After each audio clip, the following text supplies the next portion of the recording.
Assalamualaikum warahmatullahi wabarakatuh.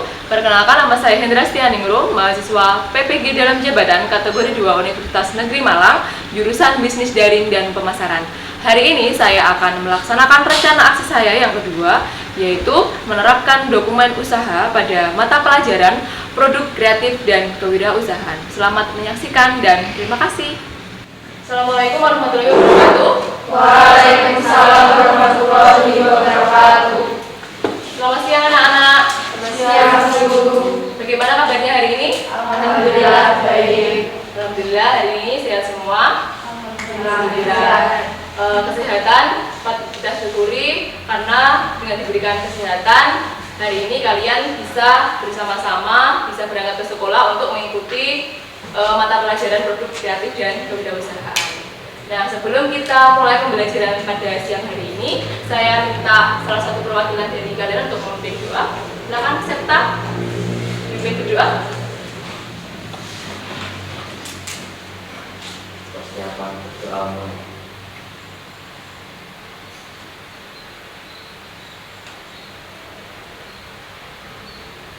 Berdoa selesai. Ya. Setelah berdoa, Bu Arum akan mengecek dan hadir terlebih dahulu. Nabila, Naila, Naswa, Nur Anissa, Putri Amandasari, Suci Indah, Tara. Hari ini lengkap ada 17 orang siswa. Nah, bagaimana? Sudah siap belajar hari ini? Sudah jauh diamati di sekitar tempat duduknya mungkin ada sampah-sampah. Di belakangnya Rizky itu ada kertas, coba diambil. Di belakangnya, nah itu. Ya, ini kebetulan nih sebelum kita mulai pembelajaran, silahkan dilihat di layar monitor itu baru merupakan sebuah kata-kata mutiara. Jangan malas untuk belajar karena ilmu adalah harta yang bisa kita bawa kemanapun tanpa membebani kita. Kok bisa? Itu adalah sarananya untuk kita memperoleh ilmu itu. Sumbernya bisa dari mana? Sumber ilmu bisa didapat dari buku, juga bisa dapat dari internet. Kalau cuman bawa buku, cuman bawa HP nggak berat, tapi kalau membawa buku itu memang agak berat. Tapi jangan dinilai dari beratnya, tapi dinilai dari isinya. Karena buku adalah jendela dunia. Juga ada orang. Nah, seperti biasa untuk menginspirasi kalian karena mata pelajaran kita itu PKK, Produk Kreatif dan Wirausahaan, Bu Arum selalu memberikan contoh-contoh wirausaha yang sukses.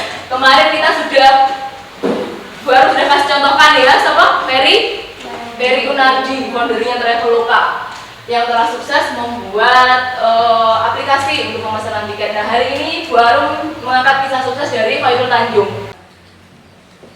Dia merupakan salah satu wirausaha di Indonesia yang menduduki 10 orang terkaya di Indonesia. Tapi dalam bukunya dia menjuluki dirinya sendiri bahwa dirinya itu adalah si anak singkong.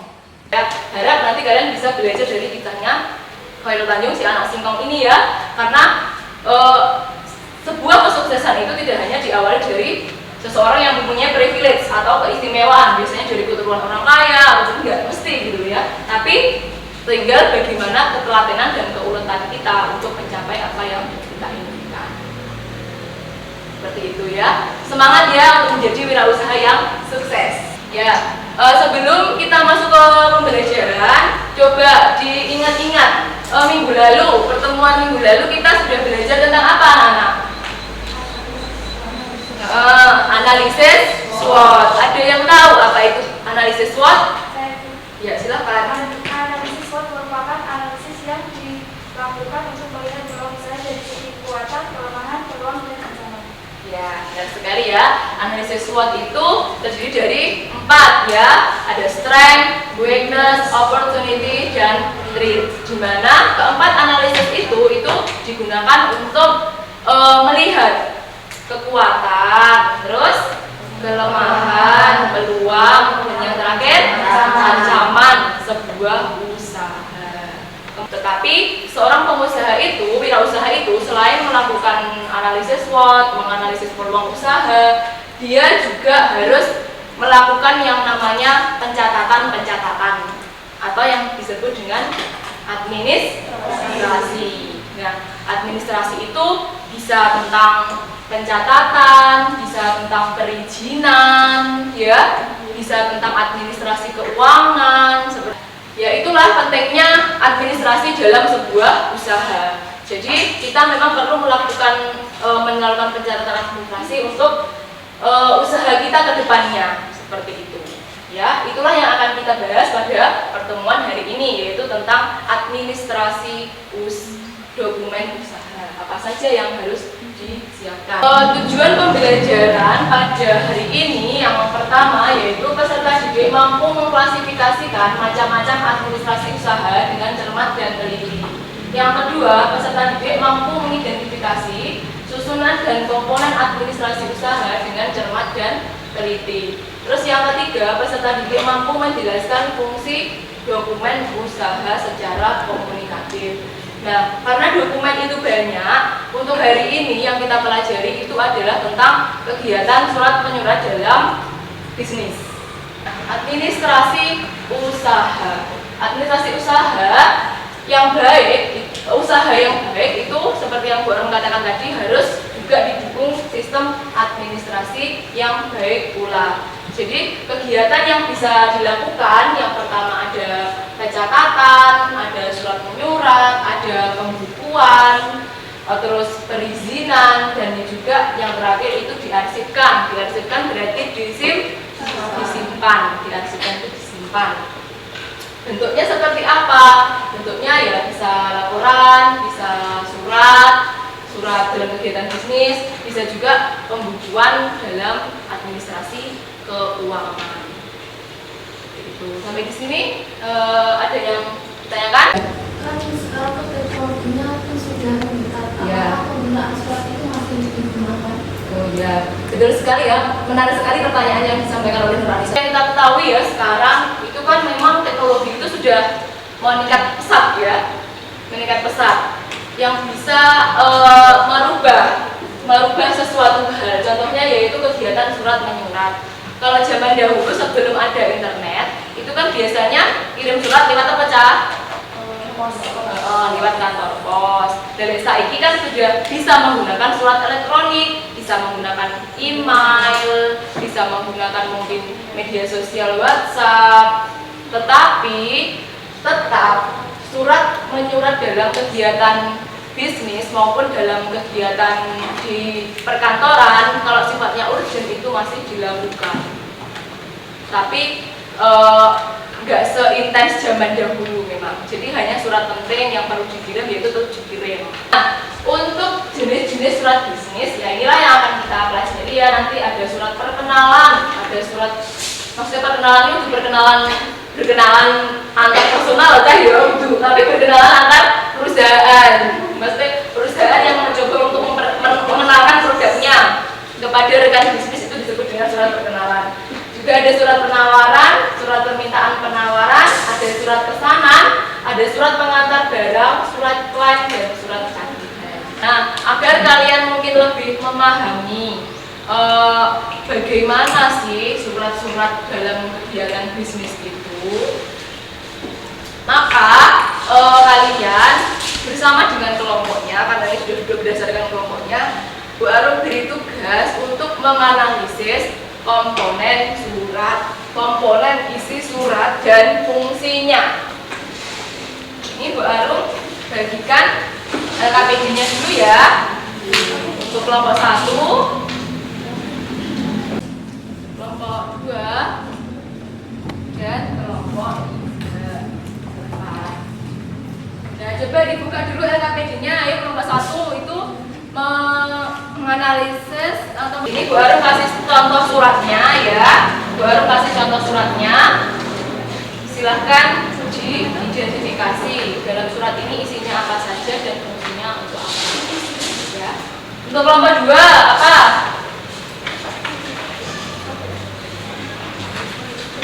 Mengidentifikasi komponen dan susunan surat permintaan penawaran dan surat pesanan. Ya, surat permintaan penawaran dan surat pesanan. Nih, silakan diidentifikasi apa saja komponen isinya dan fungsinya. Susunan surat permintaan penawaran dan surat pesanan. Ya, surat permintaan penawaran dan surat pesanan. Nih, silakan diidentifikasi apa saja komponen isinya dan fungsinya apa. Akan diidentifikasi.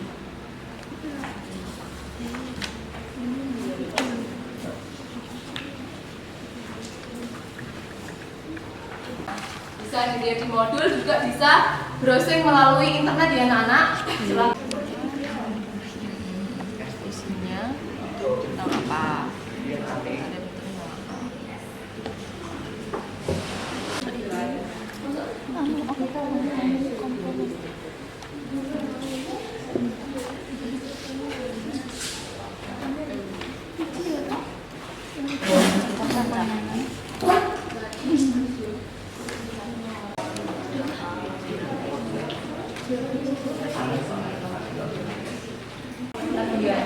Fungsinya masing-masing itu untuk apa?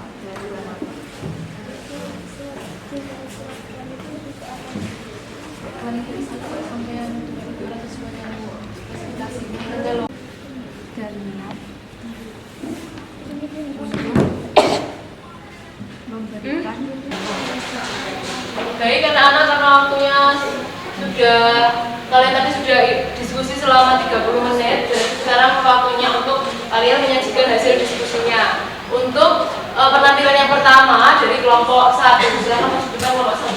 Assalamualaikum warahmatullahi wabarakatuh. Waalaikumsalam warahmatullahi wabarakatuh. Kami dari kelompok 1 ingin mempresentasikan hasil kerja kelompok kami.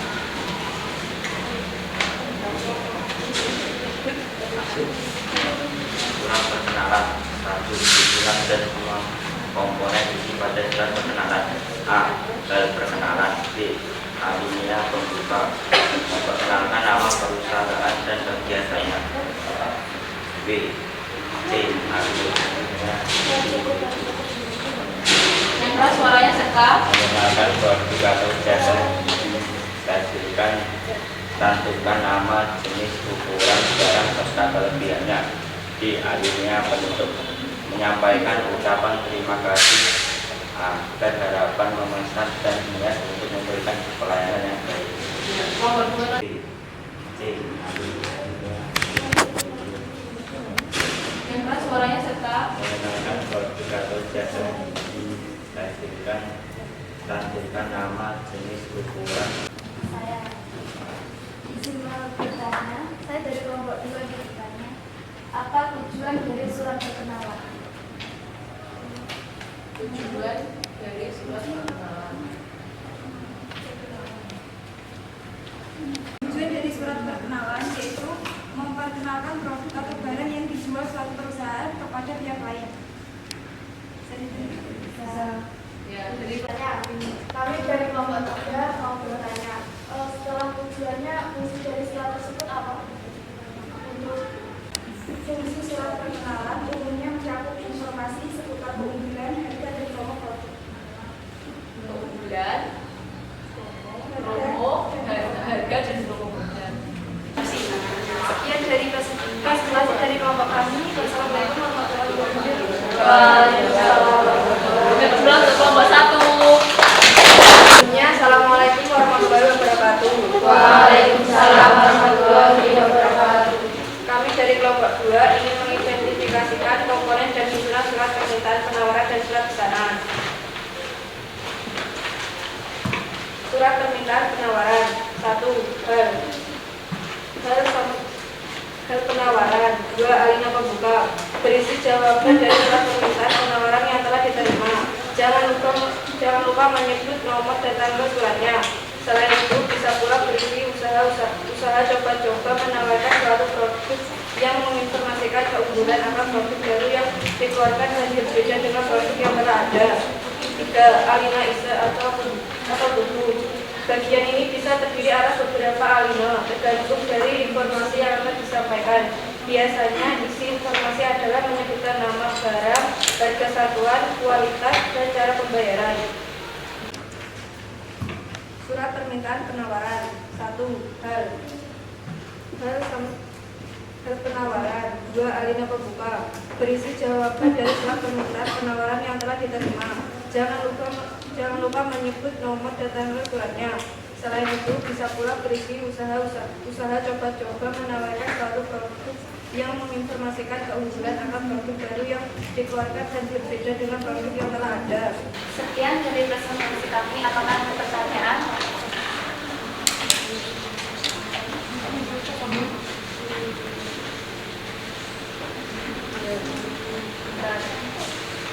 Oke, kelompok 1 menanggapi. Bertanya, apakah jika mau menawarkan suatu produk harus membuat surat penawaran? Kalau mungkin penawarannya Kalau penawarannya usahanya bisa kan itu harus dibuatkan surat penawaran agar lebih sopan ya. dan menarik untuk bekerja sama. Itu ya, siap ya. Assalamualaikum warahmatullahi wabarakatuh. Waalaikumsalam warahmatullahi wabarakatuh. Perkenalkan, kami dari kelompok 3 ingin mempresentasikan hasil kerja kelompok kami, yaitu mengidentifikasi komponen dan surat NIM dan surat tagihan. Klaim, surat klaim ya. Pengertian surat klaim adalah surat pengaduan yang dibuat untuk menyampaikan ketidaknyamanan maupun keluhan terhadap suatu pelayanan barang maupun hal lain yang disertai dengan adanya tuntutan penyelesaian. Penyebab 1. Keterlambatan pengiriman barang. 2. Barang pesanan tidak sesuai dengan contoh yang pernah dikirim, kualitas lebih rendah. 3. Barang pesanan rusak atau cacat. 4. Jumlah yang dipesan kurang atau tidak lengkap. 5. Merek berbeda dengan yang dipesan. Penyebab terdapat salah tulis atau kekeliruan perhitungan dalam pembayaran pajak yang menyebabkan kurang bayar. Fungsi dan tujuan: koreksi pajak terhutang, sarana mengenakan sanksi kepada wajib pajak, serta sarana penagih pajak. Izin bertanya, Ya, silakan. apa saja syarat-syarat pengajuan surat klaim? Syarat-syarat pengajuan surat klaim. Kita mau pertanyaannya dari kelompok. Saya rasuahin pesan. Bapak 1 gimana pertanyaannya? Pada dasar kondisi apa yang mengharuskan membuat surat tagihan? Kondisi seperti apa? Kondisi seperti apa? Silakan didiskusikan dulu sebelum menjawab.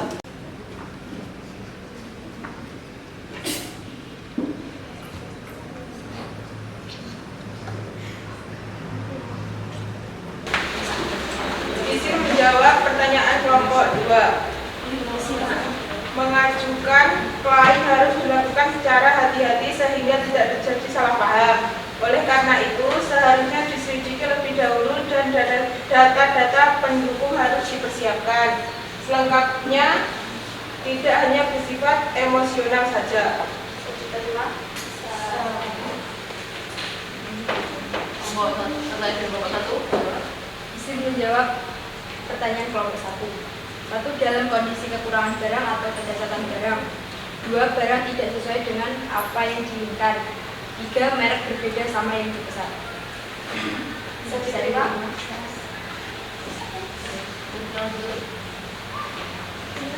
Sekian, terima kasih. Bila ada salah kata maupun perbuatan, mohon maafkan. Wassalamualaikum warahmatullahi wabarakatuh.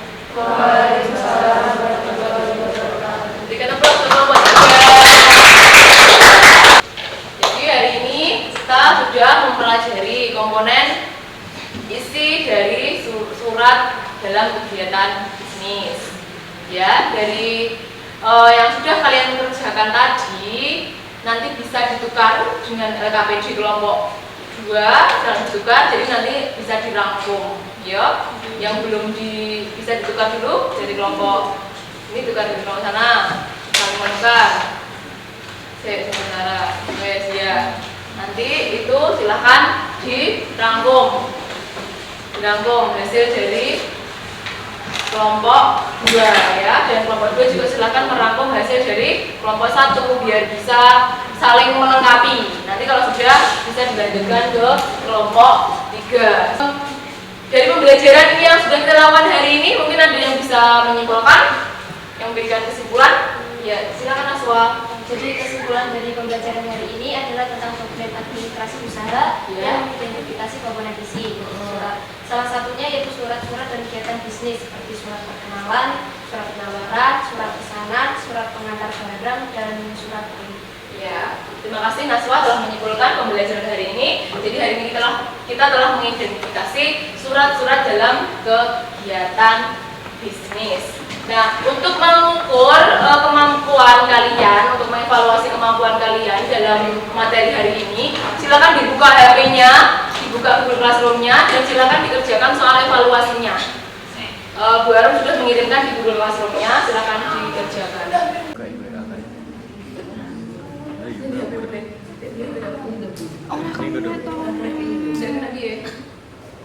Sinyalnya nggak bisa.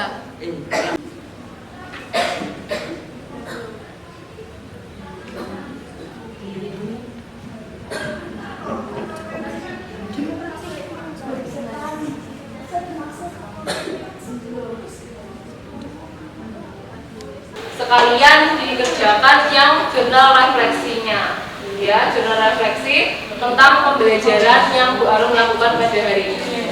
Silakan itu diisi dengan jujur, karena Bu Arum jadikan sebagai evaluasi untuk pembelajaran ke depannya. Nah, mohon diperhatikan untuk kegiatan tindak lanjut minggu depan di rumah. Untuk pembelajaran minggu depan silakan dipelajari tentang dokumen administrasi usaha jasa wisata. Ya, kalau hari ini kita belajar tentang surat kegiatan bisnis, kalau minggu depan kita akan belajar tentang dokumen administrasi usaha jasa wisata sesuai dengan kompetensi kalian. Nah, hari ini setelah Bu Arum nilai untuk kelompok yang terbaik jatuh kepada kelompok 3. Selamat kelompok 3. Kenapa kelompok 3? Karena kelompok 3 itu dalam menjelaskan dan mengidentifikasi itu lebih rinci daripada kelompok lain. Dan juga tadi bisa menjawab pertanyaan dari rekan-rekannya juga dengan bagus. Selamat kelompok 3, tapi untuk kelompok yang lain jangan berkecil hati, minggu depan kita akan ketemu lagi gitu ya. Terus belajar dan semangat. Oke, karena waktunya sudah habis, silakan serta untuk memimpin doa.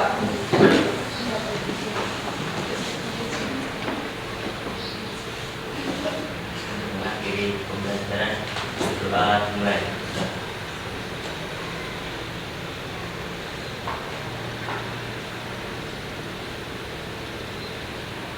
Berdoa selesai. Ya, untuk pembelajaran hari ini cukup sekian. Ada kurang lebihnya Bu Arum minta maaf. Semoga pembelajaran hari ini membawa manfaat untuk kalian semua. Bu Arum akhiri. Wassalamualaikum warahmatullahi wabarakatuh. Waalaikumsalam warahmatullahi wabarakatuh.